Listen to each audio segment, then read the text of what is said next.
नमस्कार मेरे प्यारे साथियों, एक बार पुनः आप सभी का स्वागत है राम एकेडमी के इस यूट्यूब चैनल पर। न्यूज की श्रृंखला में आज हम चर्चा करेंगे 3 अक्टूबर के करंट अफेयर।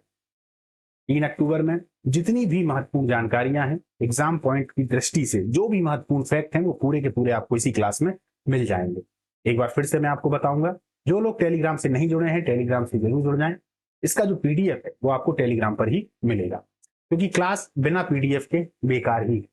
पीडीएफ से होता क्या है कि आप जल्दी से उसको रिवाइज कर लेते हो और एक बार क्लास देख लोगे और फिर एक बार रिवाइज कर लोगे तो वो जल्दी जल्दी जो चीजें हैं या जो फैक्ट है वो आपको याद हो जाते हैं। चलिए देखते हैं आज के हमारे जो फैक्ट हैं वो कौन कौन से हैं। हाल ही में 2 अक्टूबर को कौन सा अंतरराष्ट्रीय दिवस मनाया गया? विंग्स ऑफ बेलोर नामक पुस्तक किसने लिखी है? केंद्र सरकार ने हाल ही में कर्मचारियों और पेंशन भोगियों के लिए महंगाई भत्ता यानी डीए में कितने प्रतिशत की बढ़ोतरी की है? हाल ही में आयुर्वेद पुरस्कार से किसे सम्मानित किया गया है? ये आयुष मंत्रालय द्वारा दिया जाता है। 500 अरब डॉलर की संपत्ति वाले पहले व्यक्ति कौन बने हैं? बहुत इंपॉर्टेंट है। 162वीं राष्ट्रीय शतरंज चैंपियनशिप किसने जीती? 69वां या 69वां धर्म चक्र प्रवर्तन दिवस कहां आयोजित हुआ? हाल ही में भारत और चीन ने किस सेवा को शुरू करने पर सहमति जताई है? डॉक्टर मनसुख मंडाविया ने हाल ही में कौन सा ऐप लॉन्च किया है? अंत में हर बार की तरह हम एमसीक्यूज देखेंगे, जिसमें शुरुआत के क्वेश्चनों के आंसर आपको देने पड़ते हैं और बाद के मैं देता हूं, या कभी कभार पहले वाले जो है वो मैं दे देता हूं और बाद के आपको देने पड़ते हैं। कुल मिलाकर कुछ आपको देने पड़ते हैं और कुछ मैं देता हूं। चलिए चालू करते हैं। हाल ही में 2 अक्टूबर को कौन सा अंतरराष्ट्रीय दिवस मनाया गया? उत्तर क्या है? 2 अक्टूबर को अंतरराष्ट्रीय अहिंसा दिवस मनाया गया। महात्मा गांधी की जयंती पर हर साल 2 अक्टूबर को अंतरराष्ट्रीय अहिंसा दिवस मनाया जाता है। संयुक्त राष्ट्र महासभा ने 2007 में इस दिन को अहिंसा दिवस घोषित किया था। इसका उद्देश्य दुनिया को शांति, सद्भाव और अहिंसा का संदेश देना है। हम सभी जानते हैं कि गांधी जी अहिंसा के कितने बड़े पुजारी, कितने बड़े भक्त थे। अहिंसा को वो हमेशा सामने ही रखते, ये हम उनके आंदोलनों में भी देखते हैं। चलिए एक नजर हम गांधी जी के बारे में देख लेते हैं। पूरा नाम मोहनदास करमचंद गांधी है। जन्म इनका 2 अक्टूबर 1869 को पोरबंदर गुजरात में हुआ। पिता की यदि हम नाम की बात करें तो करमचंद गांधी राजा जैसी हैसियत वाले ये दीवान थे। माता जी का जो नाम था वो था पुतलीबाई गांधी, धार्मिक प्रवृत्ति की महिला थी। पत्नी जी का जो नाम है वो है कस्तूरबा गांधी, जिन्हें बा भी कहा जाता था। ये प्रश्न पूछा जा चुका है। यहाँ हर एक फैक्ट बहुत ज्यादा महत्वपूर्ण है। गांधी जी पर अक्सर प्रश्न पूछे जाते हैं। मुख्य उपाधि जो इनकी है वो है राष्ट्रपिता, फादर ऑफ नेशन। बापू भी इनको बोलते हैं। 3 बड़े आंदोलन, आंदोलन तो बहुत सारे हैं इनके, लेकिन 3 बड़े आंदोलन की हम यहाँ पर चर्चा करेंगे।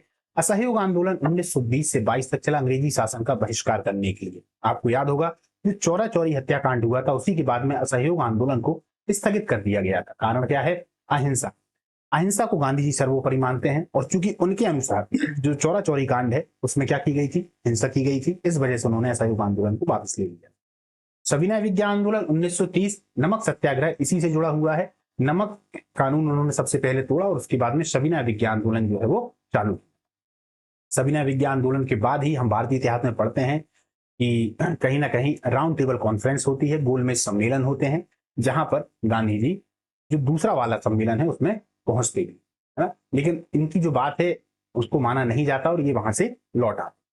फिर भारत छोड़ो आंदोलन, जो भारत का सबसे बड़ा आंदोलन था, 1942 में होता है। अंग्रेजों को भारत से निकालने के लिए अंतिम और निर्णायक आंदोलन था।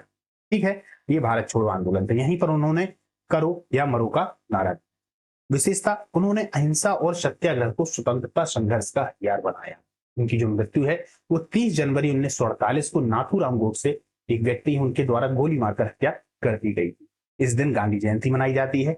इसे अंतरराष्ट्रीय अहिंसा दिवस यूएन के द्वारा 2007 में घोषित भी मनाया जाता है। मतलब 2007 में इसको घोषित किया गया था अंतरराष्ट्रीय अहिंसा दिवस। कब? 2 अक्टूबर को। ठीक है, चलिए आगे चलते हैं। आगे की जो खबर है वो क्या है? विंग्स ऑफ बेलोर नामक पुस्तक किसने लिखी? देखिए गांधी जी पर बातें तो बहुत सारी, फैक्ट बहुत सारे हैं, पर ये वो फैक्ट हैं जो आपको आने ही चाहिए यदि आप कॉम्पिटिशन में। मैं ये कह सकता हूं कि ये सरल है एकदम। यदि आप इनको गलत कर देते हो तो आप मान के चलना कि आप कॉम्पिटिशन से बाहर हो। जो कठिन फैक्ट हैं वो यदि आपको नहीं आ रहे हैं तो उम्मीद है कि सामने वाले को भी नहीं आएंगे, लेकिन जो सरल है वो यदि सामने वाले को आ रहे हैं और सामने वाले ने सही कर दिया और आपको भी आ रहे हैं, लेकिन आपने कहीं ना कहीं प्रेशर में आके उसको गलत कर दिया, तो आप फिर बाहर हो जाओ। विंग्स ऑफ बेलोर नामक पुस्तक किसने लिखी है? तो यह पुस्तक जो है वो स्वप्निल पांडे के द्वारा लिखी गई है। क्या पुस्तक भारतीय वायुसेना के इतिहास और उसकी गौरवशाली परंपरा पर आधारित है। स्वप्निल पांडे एक प्रसिद्ध लेखक हैं जिन्होंने भारतीय सेना और स्वतंत्रता संग्राम से जुड़ी कई पुस्तकें लिखी। थल सेना प्रमुख हैं जनरल भूपेंद्र द्विवेदी, नौसेना प्रमुख हैं एडमिरल दिनेश के त्रिपाठी और वायुसेना प्रमुख हैं air chief marshal AP. Singh अभी 2025 में। तो ये तीन तो हमको याद ही रखने हैं, ये पुस्तक जो है इसको जरूर याद रखिएगा क्योंकि वायुसेना के इतिहास और उसकी गौरवशाली परंपरा पर आधारित है। Wings of valour. केंद्र सरकार ने हाल ही में कर्मचारियों और पेंशन भोगियों के लिए महंगाई भत्ते में कितने प्रतिशत की बढ़ोतरी की है? तो 3%। केंद्र सरकार ने अपने कर्मचारियों और पेंशन भोगियों के लिए महंगाई भत्ते डीए में 3% की बढ़ोतरी को मंजूरी दी। इससे लगभग 50 लाख कर्मचारियों और 60 लाख पेंशन भोगियों को लाभ मिलेगा। डीए होता क्या है? डेयरनेस अलाउंस, महंगाई भत्ता। यह एक तरह का अतिरिक्त पैसा है जो सरकार अपने कर्मचारियों और पेंशन भोगियों को महंगाई से राहत देने के लिए देती है। जब देश में महंगाई या इन्फ्लेशन बढ़ता है तो आम जरूरतों की जो चीजें हैं महंगी हो जाती है, सभी जानते हैं। इसलिए सरकार डीए बढ़ाकर वेतन और पेंशन में इजाफा करती है ताकि कर्मचारी और पेंशनरों की खरीद क्षमता बनी रहे। इसे साल में 2 बार, याद रखना, जनवरी और जुलाई में अपडेट किया जाता है। याद रखिएगा दोस्तों, ये जो डीए है ये आप जब अभी तो मान लीजिए सरकारी जॉब पर नहीं है, लेकिन जैसे ही होते हैं तो आपको बार बार सुनने को मिलेगा। जैसे ही ये बढ़ता है तो कहीं ना कहीं सभी जो स्टाफ है उसमें खुशी की एक लहर दौड़ जाती है कि ये बढ़ रहा है। तो इसको आप लोग भी फेस करोगे जब आप हो जाओगे। आगे चलते हैं। हाल ही में आयुर्वेद पुरस्कार से किन्हें सम्मानित किया गया है? तो भावना पाराशर है, बनवारी लाल गौंड है और नीलकंठ। भारत सरकार ने आयुर्वेद के क्षेत्र में उत्कृष्ट योगदान देने वाले व्यक्तियों को सम्मानित किया है। इनमें भावना पाराशर है, बनवारी लाल और नीलकंठ शामिल हैं, जिन्होंने आयुर्वेद को वैश्विक स्तर पर बढ़ावा देने का काम। थोड़ा इस पुरस्कार के बारे में देखते हैं। तो शुरुआत आयुष मंत्रालय ने की है 2016 से। उद्देश्य है आयुर्वेद चिकित्सा पद्धति को प्रोत्साहन देना और उसमें योगदान देने वाले व्यक्तियों, संस्थाओं को सम्मानित करना। पुरस्कार का नाम इसे राष्ट्रीय आयुर्वेद पुरस्कार भी कहा जाता है। यदि हम राशि की बात करें तो ये 1 लाख से लेकर 5 लाख के आसपास होती है, यानी अधिकतम मैक्सिमम 5 लाख तक हो सकती है और मिनिमम 1 लाख। ये किसे दिया जाता है? तो आयुर्वेद के जो शिक्षक हैं, जो उसी आयुर्वेद में शोध करता है, आयुर्वेद में जो चिकित्सक हैं और आयुर्वेद की जो संस्थान है, उसमें ये पुरस्कार जो है वो दिया जाता है। चलते हैं। $500 अरब की संपत्ति वाले पहले व्यक्ति कौन बने हैं या $1 बिलियन? Elon Musk. इनको कौन नहीं जानता? टेस्ला और स्पेस एक्स के संस्थापक एलन मस्क $500 अरब की संपत्ति वाले पहले व्यक्ति बन गए हैं। यह उपलब्धि उनकी कंपनियों के शेयरों की तेजी से बढ़ती कीमतों के कारण संभव हुई है। परिचय और प्रारंभिक जीवन देखते हैं हम एलन मस्क का। पूरा नाम इनका है एलन रीव मस्क। जन्म हुआ था 28 जून 1971, प्रिटोरिया, दक्षिण अफ्रीका। ये दक्षिण अफ्रीका से हैं। याद रखिएगा, पूछा जाता है ये प्रश्न क्योंकि अब इतने महत्वपूर्ण व्यक्ति हैं, पहले व्यक्ति हैं जिन्होंने $500 अरब की संपत्ति को इकट्ठा किया है। नागरिकता देखें तो जन्म से तो दक्षिण अफ्रीकाई और कनाडाई हैं। 2002 में इन्होंने अमेरिका की नागरिकता प्राप्त। माता पिता की बात करें तो माँ का नाम है मे मस्क, कनाडाई मॉडल और डाइटिशियन है, और पिता एरोल मस्क हैं, दक्षिण अफ्रीका के इंजीनियर। बचपन की उपलब्धि देखिए, यहीं से आप इनको समझ जाएंगे। 12 वर्ष की उम्र में, कितनी छोटी उम्र है, पहला वीडियो गेम बनाया था और $500 में उसको बेचा था। इसके साथ ही यदि हम देखें तो स्पेस एक्स हो गया, जिप2 हो गया, जे इन सभी के जो संस्थापक हैं वो एलन मस्क हैं। ये डोनाल्ड ट्रंप के सलाहकार भी रहे हैं अभी हाल ही में 2025, तो काफी ज्यादा विवादों में भी रहे हैं। चलिए आगे चलते हैं। 162वीं राष्ट्रीय शतरंज चैंपियनशिप किसने जीती है? तो पी इनियन ने। ये तमिलनाडु से संबंधित है। तमिलनाडु के पी इनियन ने 162वीं राष्ट्रीय शतरंज चैंपियनशिप का खिताब जीता है। भारत में शतरंज का गहरा इतिहास है और पी इनियन ने अपनी बेहतरीन रणनीति और कौशल से यह उपलब्धि हासिल की है। चलिए आगे चलते हैं। आप लोग बताइएगा कमेंट में कि शतरंज सबसे पहले कहां पर खेला गया और इसकी जो शुरुआत है या इसका जो जन्म है वो कहां से हुआ है। 69वां धर्म चक्र प्रवर्तन दिवस कहां आयोजित हुआ? तो कहां पर हुआ है? महाराष्ट्र में।